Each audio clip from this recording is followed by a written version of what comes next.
Welcome on in, golf fans. It's your boy Gsluke here with our course breakdown for this week's Tour Championship. Gonna go through East Lake Golf Club and all the details that you need, including a hole-by-hole breakdown, my comp courses and key stats that I'm using to identify my top plays. And by the end, you'll be an expert on everything that you need for this week to get all of your research started. So without further ado, let's go ahead and hop on in without wasting any time at all. They did renovate this course before last year's event, but really they didn't change all that much. The greens have a different shaping to them. They were a little bit firmer in 2024, but the actual layout and the setup of the course in terms of shots required was almost the exact same. Maybe a couple of the lines off the tee were a bit different than what they were before, but essentially the same exact golf course. So really not that much that is changing from how I'm comping it. The main difference I would say would come with the agronomy standpoint, as the Bermuda grass rough was a lot more penal in 2024 than what we had in previous years. So that added a little bit more reliance on the driving accuracy. Also with the firmer greens, it made it harder to hit the smaller greens. That was the main difference that we had before the renovation, but it's a par 70, 7,400 yards. So not a long golf course, but certainly not a short one either, as we have some par 70s on the tour that are closer to 7,000 yards.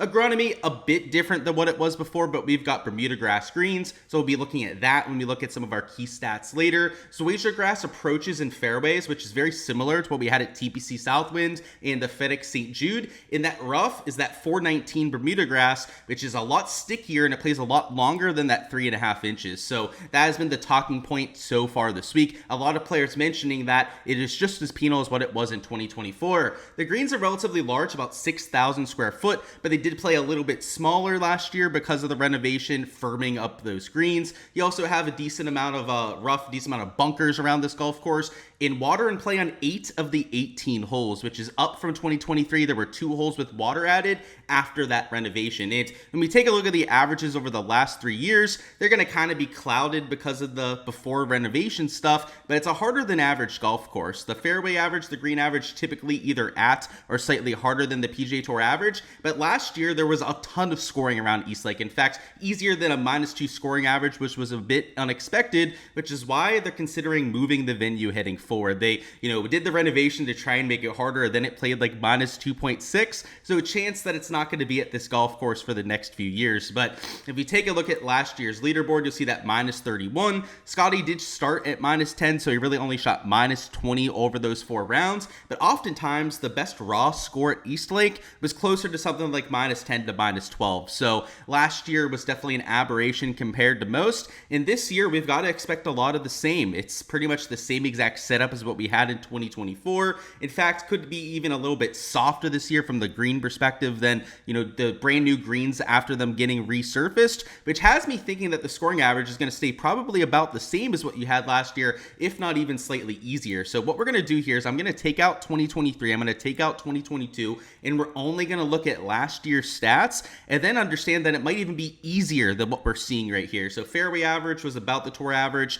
That probably won't move that much, but your green average, which was a little bit higher than what we get at most tour courses, could even go up to closer to 70% this year, which combined with an easy scrambling rate, a birdie average over 4.7 per round, a bogey or worse average less than 2 per round, is going to lead to quite the shootout. So even without the placement points in play, there's a chance that something close to maybe even -20 ends up taking it home this kind of year. And that change in format is going to make it a lot more fun to watch, in my opinion. It is going to give us a chance for pretty much anyone in the field to technically get the job done. And rather than last year, where Scotty Scheffler was seemingly the champion off of the first tee, not going to be the case here in 2025. The next thing I'm going to look at would be the hole-by-hole breakdown, which last year when we did so was in the middle of a renovation, so we didn't really have the best overhead looks. Now we have a pretty good look at this course. So hole 1 was lengthened, one of the holes that's a little bit harder than what it was before. 510 yards, long second shot to an awkwardly shaped green. We'll make this in the top 5 most difficult holes on every single day. Next up we have 2, which is a 200-yard par 3. This green has a lot more undulation in it than what it had before, but it is one of the more straightforward par 3s at this course. No water in play, and a relatively large landing area as well. Next up, we have 3, which plays way down the hill, plays a lot shorter than 420. So this is going to be one of the easier holes on slate, as even if you lay up off the tee, you're going to have a wedge in. 4 is 462, so it goes way back up the hill. I hate walking up this hill, so I usually don't. So normally you'll get me at most about halfway through that fairway and watching them hitting their shots in. but it's definitely a pretty decent elevation change from the bottom to the top there, and that adds a lot of difficulty along with the bunkers around the green. 5 is back down the hill, so 450 here. Another one of the easier holes because it is going to play shorter than that scorecard yardage. And even if you hit a 3-wood off the tee, you're probably hitting at most like a 9-iron in. 6 is a par 5. This would be one of the easiest holes on the front 9, even though it plays up the hill, as it is easily reachable for anyone that hits the fairway. But because of this 3.5-inch Bermuda grass rough, if you miss to the right, you're not going for the green because it's really hard to carry those trees. And even if you miss left, it's going to be difficult to get it on the green complex because of all these bunkers. So, the renovation, I think, maybe at some point could make this golf course a little bit harder, but I think they're going to need to play it on a firm and fast week for to really get the desired effect. Next up, we have a longer par 4, which is down the hill, though, so it's not going to play quite 500 yards, but still, I guess one of the harder holes that we've had throughout the first 7. Hole 8 was a pretty big change after them doing the renovation. They added a tee box way back here, which has it playing closer to 400 yards rather than 350. As a 350-yard par 4, it was potentially drivable, but not really the case anymore. 9, they added a bunch of distance to, so they added this tee box over this cart path here, which has it closer to 260, but I don't think they played it there at all last year. So, though it is listed at 260, it'll probably be closer to 230 for most rounds. 10 is 423, so this is a relatively flat par 4, so this side of the property, at least right here, isn't quite as drastic as what you have on the other side, but a medium length par 4, you could make a birdie there if you hit a good iron shot. 11's a longer par 3. This one is slightly downhill for the tee shot. Water's technically in play, but really you'd have to hit a terrible shot to hit it over there. 12 is a pretty flat par 4 as well. It does go slightly uphill, but not as drastic as the other side of the property. This is one of the birdie holes on this side as well because it is sub 400 yards. 13 is 450. This used to be a lot shorter, but they added some distance here with them adding a tee box with the renovation. Still a decently birdieable hole though, as it's one of the flatter holes on this side. 14 plays way down the hill. This is a hole that I believe is a par 4 now. So this is one of the hardest holes that you have at the golf course. Used to be a par 5. They did shorten it up a little bit to make it a par 4, but it's still an absolute brute. 15 is 222, so this is a long par 3. Of course, water in play, as you can see there's a lot more water than land out there. 16 is 455, plays way up the hill. This part of the hill is a little bit steeper than what you have on that right side. And at 455, this little bit of a ditch to the right is a problem as well, as that's like a 5 to a 6 yard drop off. 17 is 443, so it's up on the top here, the flat part of the property. They did make this drivable for one of the 4 rounds, so potentially something to keep an eye on is if they move up that tee box, you will have some players that are trying to get it up near that green. And then finally, 18 is the finishing par 5. It does play way down the hill. It is the longest par 5 that we have at this golf course, but still reachable in 2 because of the downhill aspect. So it's one of the easier holes because of that, and even some eagles that you'll see there made it 18. And now that we've seen the course, let's go through some of the key stats of the week, which we're going to start with the core 4 shots gained metrics, which are always going to be in my modeling, but that's off the tee, approach, around the green, and the putting. Never going to be something that I'm ignoring. So we're not going to spend that much time over there, but your form over your last 24 rounds is something that's going to give you quite a big of a boost in my modeling this week. So regular off the tee, that is both your distance and your accuracy. That is something that I'm leaning into, and I do think that accuracy is more important now after the renovation, but historically this was a driving distance course as well, so I'm not completely discounting that aspect. So some of your off the tee poppers would be a Chris Gotterup, a Scotty Scheffler, Ludwig Aubert, a Sepp Straka, all top 4 in that category. Approach form, so this is how you're hitting your irons, arguably the most important stat that we can look at heading into any event, as it is the most sticky that we have from round to round, event to event, even month to month on the PGA Tour. Scotty Scheffler also towards the top end of that list, hence why he's world number 1 and only plus 150 to win this thing. But a Victor Hovland, a Hideki Matsuyama, Tommy Fleetwood, Akshay Bhatia, all also striping their irons heading in. Around the green was a little bit more important last year than I think it will be this time around, and it did play easy last year as well, so around the green really not a big part of my modeling.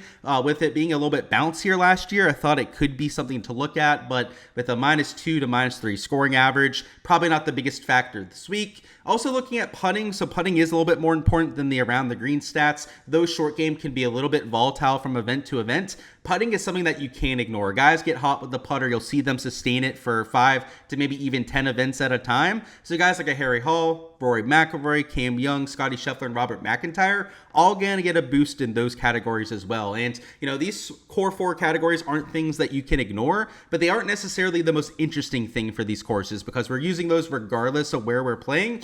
These right 4 categories are where it gets a lot more interesting this week. So let's start with accuracy, where I had said before the Bermuda grass rough being really sticky this year is going to make accuracy the more important aspect off the tee. So players like Russell Henley, Colin Morikawa, Fleetwood, Sungjae Im, and Brian Harman all going to get a pretty big boost there. If I'm looking at approach play, I'm narrowing it down to 175 to 225. You're going to get a lot of shots in that bucket, at least especially after the renovation. So guys like a Lowry, Griffin, Akshay, Spawn, and Corey Connors going to get a boost because they really stripe it in that proximity range. We also have putting on Bermuda grass. That is, of course, the surface of the week. We can look at regular putting stats heading in, get an idea of form, but if we want to know how somebody putts on this grainy surface, then we can do that as well. So Cam Young, Burns, Hall, Justin Rose, and Ben Griffin, all ranking top 5 there. And then finally, we can look at shots gained to Eastlake. That is for this golf course over the last few years. Worth noting that I think the 2024 stats are the most useful, as they're the only year that we had this after renovation. But even if you want to include shots gained from before then, I'm not completely against that,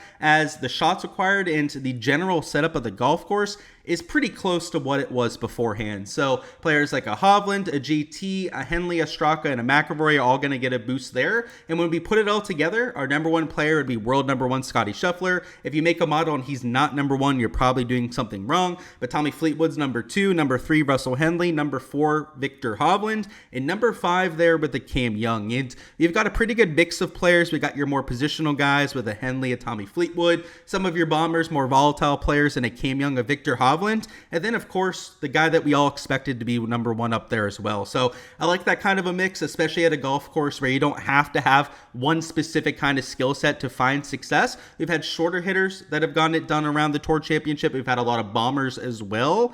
I think that form is really the main thing that you should be looking at with these players, along with some of these niche stats that we had towards the right. And then with our comp courses, I've got 3 that really make sense. And with this golf course being a little bit more accuracy heavy last time around, I'm looking at some of these shorter Bermuda grass tracks. So for example, the FedEx St. Jude Championship and the TPC Southwind, that's a course that is relatively short, also a par 70 setup, not a bomber's paradise. So I think you can use that for a lot of your crossover. Also a lot of shots from 125 to 175. And even from 175 to 225. And then also we have the Wyndham Championship. So this is another shorter Bermuda grass track. You can see it's a par 70 Donald Ross design, not a bomber's paradise, so another really good track you can use for crossover. And then also Waialae Country Club, that's the home of the Sony Open, short Bermuda grass track where you see a lot more emphasis on that accuracy than that distance. So whether you're looking at the leaderboards for crossover, some of the correlations at these events that you can, kind of take over and use for this week, all good data points to use in your process for the Tour Championship. Alrighty guys, that is all I've got for this week's course breakdown. Go ahead, smash that like button if you haven't already, and also subscribe to the channel so you guys don't miss any of the content to come.